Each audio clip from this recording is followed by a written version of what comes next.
মালৈ কৃতজ্ঞতাৰ সেৱা জনাইছো। আজিৰ অনুষ্ঠানত উপস্থিত থকা প্ৰতিগৰাকী জ্যেষ্ঠ, প্ৰতিগৰাকী কনিষ্ঠ, প্ৰতিগৰাকী সতীৰ্থ, আপোনালোক সকলোৰে শ্ৰীচৰণত শ্ৰদ্ধা জনাইছো। আৰু পৃথিৱীৰ প্ৰতিটো প্ৰান্তত থকা প্ৰতিগৰাকী নাৰীলৈ আন্তঃৰাষ্ট্ৰীয় নাৰী দিৱসৰ শুভকামনা জ্ঞাপন কৰিছো। কেৱল এটা দিন নহয়, আমাৰ বাবে প্ৰতিটো দিনেই নাৰী দিৱস। প্ৰতিগৰাকী নাৰী কুশলে থাকক, প্ৰতিগৰাকী নাৰী শক্তিশালী হৈ থাকক, সেই মূল মন্ত্ৰৰে আমি খোজ দিছো। নাৰী দিৱসত ইমান এটা ভাল লগা দিন প্ৰতিগৰাকী নাৰীৰ বাবে, আৰু এই দিনটোত আমাক এইখিনি সন্মান যচাৰ বাবে আমি কৃতজ্ঞতা জ্ঞাপন কৰিছো। কিন্তু এই বঁটাৰ বাবে আমি একেবাৰে যোগ্য নহয়। অসমৰ বিভিন্ন প্ৰান্তত বহু লোক আছে, বহু কষ্ট কৰিছে।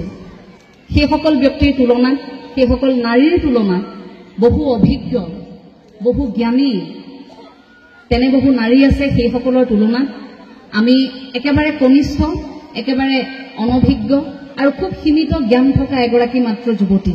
গতিকে আমাক এই বঁটাটি প্ৰদান কৰি আশীৰ্বাদ প্ৰদান কৰিছে বুলিয়ে আমি গ্ৰহণ কৰিছো।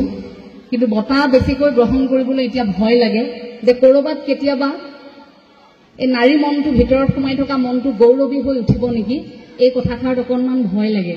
সেইবাবে বাইদেৱে যেতিয়াই কৈছিল যে বঁটাটোৰ কথা, মই অকণমান ভয় কৰিছিলো। মই কৈছিলো যে মোৰ অকণমান অফিচৰ দায়িত্ব আছে, মই আপোনাক জনাম, ভয় কৰিছিলো। কিন্তু তেখেতে কৈছিল নহয়, সকলোৱে আশা কৰিছে আপুনি এবাৰ আহিব লাগিব। গতিকে মনৰ নিৰ্ভীত কোণৰ পৰা এই কথাষাৰি কম, কেৱল আপোনালোকৰ আশীৰ্বাদ গ্ৰহণ কৰিবৰ বাবেহে মই ঢপলি আহিছো। আৰু এই বঁটাটো আপোনালোক সকলোৰে আশীৰ্বাদ বুলি মই গ্ৰহণ কৰিছো।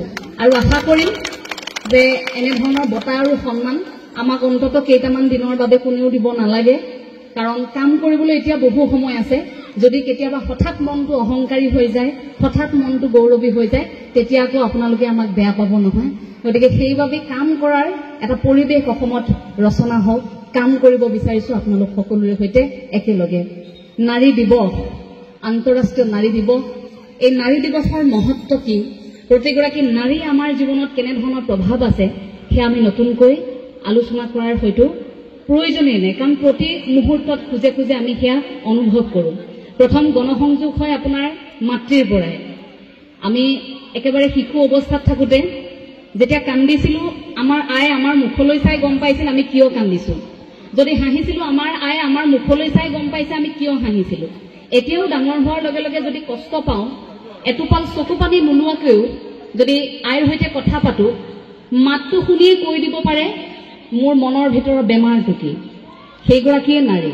কেতিয়াবা চিকিৎসক হৈ ধৰা দিয়ে আমাৰ সন্মুখত, কেতিয়াবা আমাৰ মাতৃয়ে শিক্ষয়িত্ৰী হৈ ধৰা দিয়ে, গুৰু হৈ ধৰা দিয়ে, আৰু জীৱনৰ পথ প্ৰদৰ্শক হৈ ধৰা দিয়ে। সেইগৰাকী নাৰীয়ে প্ৰতি খোজত আমাক শক্তিশালী হ'বলৈ শিকাইছে।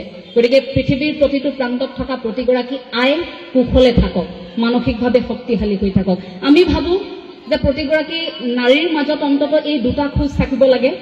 এটা হৈছে একাগ্ৰতা আৰু এটা হৈছে অধ্যয়নশীল এটা মন। যে নাৰীৰ মনত একাগ্ৰতা থাকিব আৰু অধ্যয়নশীল এটা মন থাকিব, সেই নাৰী কেতিয়াও দুৰ্বল হ'ব নোৱাৰে। একাগ্ৰতা বুলি কোৱাৰ লগে লগে আমাৰ জীৱনত খুব প্ৰভাৱ পেলোৱা, যাক খুব ভাল পাওঁ, সেই নাৰীগৰাকীৰ কথা মই আজি অকণমান ক'ব বিচাৰিছো। আপোনালোকে বৃন্দাবনৰ পৰীৰ কথা কেতিয়াবা শুনিছেনে? বৃন্দাবনৰ নাৰী এগৰাকী বুলি যদি আপোনালোকক কওঁ, আপোনালোকে হয়তো মনত পেলাব, বৃন্দাবনৰ নাৰী বুলি ক'লে হয়তো ৰাধাৰ কথা মনত পেলাব, হয়তো বৃন্দাবনৰ নাৰী বুলি ক'লে যশোদাৰ কথা মনলৈ আহিব, বৃন্দাবনৰ নাৰী বুলি ক'লে আপোনালোকৰ গোপিনীসকলৰ কথা মনলৈ আহিব। কিন্তু বৃন্দাবনত এগৰাকী পৰী আছিল। সেই পৰীগৰাকী সেই সময়ৰ পৰী নহয়, এতিয়াৰ সময়ৰ পৰী, এঞ্জেল। বৃন্দাবনৰ সেই পৰীগৰাকী কেনেকৈ পৰী হৈছিল জানেনে? সেই মানুহগৰাকী তেতিয়া খুব কম বয়স, হয়তো মোতকৈও কম বয়স আছিল যি সময়ত তেওঁ সেই কথাখিনি জানিছিল। ঘৰৰ ভিতৰত সোমাই থাকে। ঘৰখনৰ ভিতৰত খিৰিকীৰ পৰা তেওঁ কেইবাদিনো দেখিছে যে বাহিৰত বগা কাপোৰ পিন্ধি মহিলাসকল ঘূৰি ফুৰিছে। খুব কম বয়সীয়া মহিলাসকল ঘূৰি ফুৰে বাহিৰত বগা কাপোৰ পিন্ধি, কাৰোবাৰ কাৰোবাৰ চুলি খুৰাই থোৱা থাকে, অৰ্থাৎ মুণ্ডন কৰা। দেখে যে কিছু সংখ্যক তাৰে মানসিক ভাৰসাম্য হেৰুৱাই পেলোৱা তেনে মহিলাও থাকে। তেওঁ ভাবে যে ইমান কম বয়সত এইসকল মহিলাই নিজৰ ঘৰৰ ভিতৰত নাথাকি এনেকৈ বগা কাপোৰ পিন্ধি এনেকৈ অনাই বনাই কিয় ঘূৰি ফুৰে, ইমান কষ্টত তেওঁলোক কিয় আছে। তেওঁ মনত সেই কথাটো ক্ৰিয়া কৰে। লাহে লাহে এই কথাটো তেওঁ জানিব বিচাৰিলে। তেওঁ পিতৃ মাতৃক কথাষাৰ সুধিলে যে বৃন্দাবনৰ এইসকল নাৰী কৰ, কি কথা মোক বুজাই কোৱাচোন দেউতা। তেতিয়া দেউতাকে বুজাই ক'লে যে এইসকল বিধৱা নাৰী, এওঁলোক এইবাবে ইয়াত ঘূৰি ফুৰে, তেওঁলোকৰ কিছু সংখ্যকে স্ব ইচ্ছাই আহে যে স্বামী যিহেতু ঢুকাই গ'ল, জীৱনৰ বাকী চোৱা সময়নো কি কৰিম, গতিকে তেওঁৱেই যিহেতু মোৰ জীৱনত নাই, গতিকে জীৱনটো আৰু মই এই ধৰণে অনাই বনাই ঘূৰি শেষ কৰি দিম, সেইবুলি ভাবি নিজৰ জীৱনৰ সৰ্বস্ব উজাৰি তেওঁ তেনেকৈ এটা সাধাৰণ জীৱন যাপন কৰিবৰ বাবে ৰাজপথলৈ ওলাই আহে।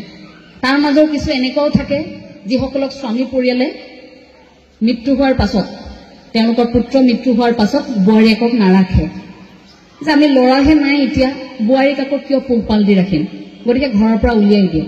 তাৰ কিছু সংখ্যক এনেও থাকে যে যিসকলৰ আৰ্থিক অৱস্থা বৰ ভাল নহয়, গতিকে স্বামীয়ে ঘৰখন চলাইছিল, তাৰ পাছত ঘৰখন নচলা হ'ল, ভাবিলে যে এনেকৈ আৰু এইটো নহ'ব, এটা সাধাৰণ জীৱন দৰিদ্ৰ হিচাপে কটাম ৰাজপথত, সেই ইচ্ছাইও তেনেকৈ ওলাই আহিছিল।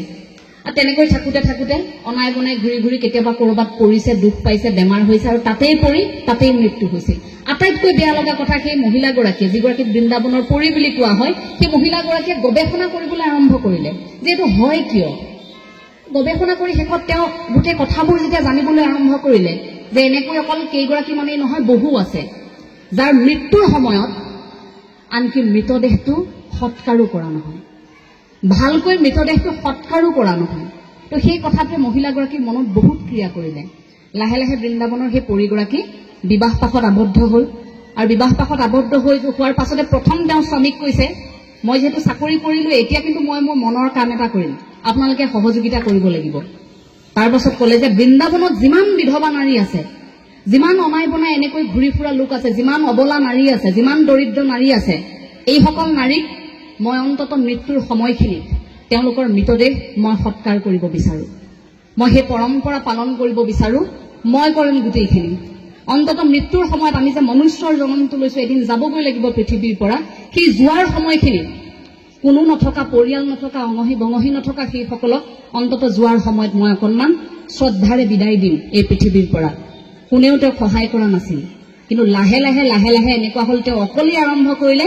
প্ৰথমগৰাকী সৎকাৰ কৰিছিল, তেওঁৰ নাম আছিল ৰাধা।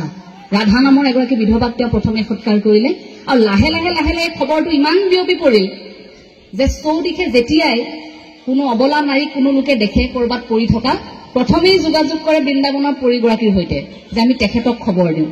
আৰু আটাইতকৈ ভাল লগা কথা, পিছত কেৱল নাৰীয়ে নহয়, পুৰুষো যেতিয়া তেনেকৈ পৰি থকা হ'ল, পুৰুষো কেতিয়াবা গৃহহীন পুৰুষো যেতিয়া তেনেকৈ পৰি থাকে, সেই পুৰুষকো তেওঁ সৎকাৰ কৰা আৰম্ভ কৰিলে। এই কামটো লাহে লাহে এনেকৈ বিয়পি পৰিল, লাহে লাহে যেতিয়া খবৰটো সকলোৰে মুখে মুখে চৰ্চিত হ'ল, সকলোৱে সাহস দিবলৈ আৰম্ভ কৰিলে। তেওঁ এটা অনুষ্ঠানৰ জন্ম দিলে, সেই অনুষ্ঠানটোৰ জৰিয়তে, বেচৰকাৰী সেই অনুষ্ঠানটোৰ জৰিয়তে তেওঁ সেই সহায়ৰ হাত আগবঢ়ালে প্ৰতিগৰাকী নাৰী। আৰু সেইবাবেই তেওঁ কোৱা হয় বৃন্দাবনৰ প্ৰকৃতাৰ্থত এগৰাকী পৰী। সেই মহিলাগৰাকীৰ নাম ডক্টৰ লক্ষ্মী গৌতম। আপোনালোকে চাব পাৰে তেখেতৰ বিষয়ে। ডক্টৰ লক্ষ্মী গৌতমক ভাৰত চৰকাৰেও বিশেষ বঁটাৰে সন্মানিত কৰিছিল। সেই নাৰীগৰাকীয়ে পৰীৰ ৰূপ ধৰি আজিও বহু নাৰীক শেষ বিদায় দিছে, বহু নাৰীৰ মুখত হাঁহি বিৰিঙাইছে। গতিকে তেনে একাগ্ৰতাৰে কাম কৰা তেনে বহু নাৰী আমাৰ জীৱনতো আছে। অসমৰ বিভিন্ন প্ৰান্তত তেনে পৰী আছে, পৃথিৱীৰ বিভিন্ন প্ৰান্তত তেনে পৰী আছে, কিন্তু সেই পৰীসমূহক আমি বিচাৰি উলিয়াব জনা নাই। আমাৰ ঘৰখনত থকা আমাৰ আইগৰাকী প্ৰথম পৰী, সেইগৰাকী আমাৰ জীৱনৰ প্ৰথম পৰী। তেওঁক আপুনি যি কওক, সেই আইগৰাকীয়ে কৰিব নোৱাৰা কাম যেন একো নাই। সেই পৰীয়ে যেনেকৈ আমাৰ সমস্যা যেন প্ৰতিটোৱে সমাধান কৰে। আৰু ইয়াৰ পাছত অধ্যয়নশীল এটা মন, এই অধ্যয়নশীল মনটোৱে যিমানেই আন্ধাৰ নহওক কিয়, এই মনটোৱে এদিন পোহৰ আনিবলৈ আমাক আগবঢ়াই দিয়ে, যে পোহৰ আনিবই লাগিব। সমস্যা ফালি আমি সমস্যা সমাধান কৰি, প্ৰত্যাহ্বানক জয় কৰি আমি জিনিব লাগিব এখন জগত। সেই অধ্যয়নশীল সেই মনটো হলেহে কিন্তু সেইসকল নাৰীয়ে পাৰে। গতিকে আমাৰ বাবে দুটা খুঁটি, এফালে একাগ্ৰতা, আনফালে অধ্যয়নশীল এটা মন বুলি আমি ভাবোঁ।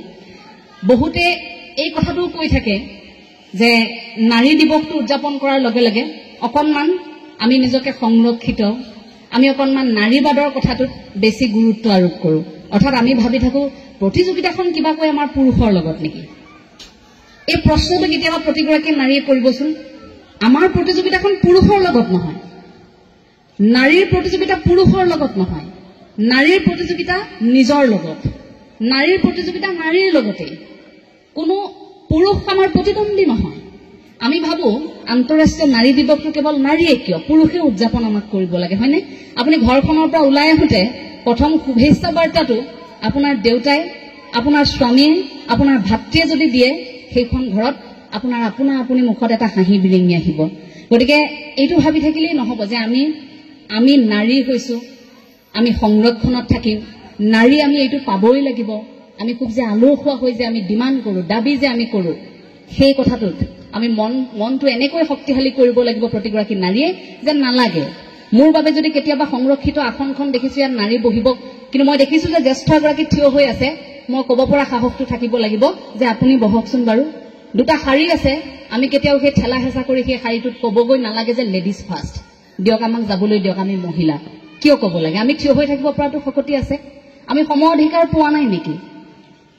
এই আন্তঃৰাষ্ট্ৰীয় নাৰী দিৱস উদযাপন কৰা হৈছিল সেই সময়ৰ পৰা যেতিয়া সমমৰ্যাদা পোৱা নাছিল, যেতিয়া আচলতে শ্ৰমৰ ভিত্তিত নাৰীসকলক সেই মৰ্যাদা দিয়া হোৱা নাছিল, প্ৰকৃত সন্মান পোৱা নাছিল। কিন্তু লাহে লাহে আমি সেই সন্মান এতিয়া পাবলৈ আৰম্ভ কৰিছো। কিন্তু সেই সন্মান যেতিয়া আমি পাইছো, আমি স্বাভিমানেৰে জীয়াই থাকিব লাগিব।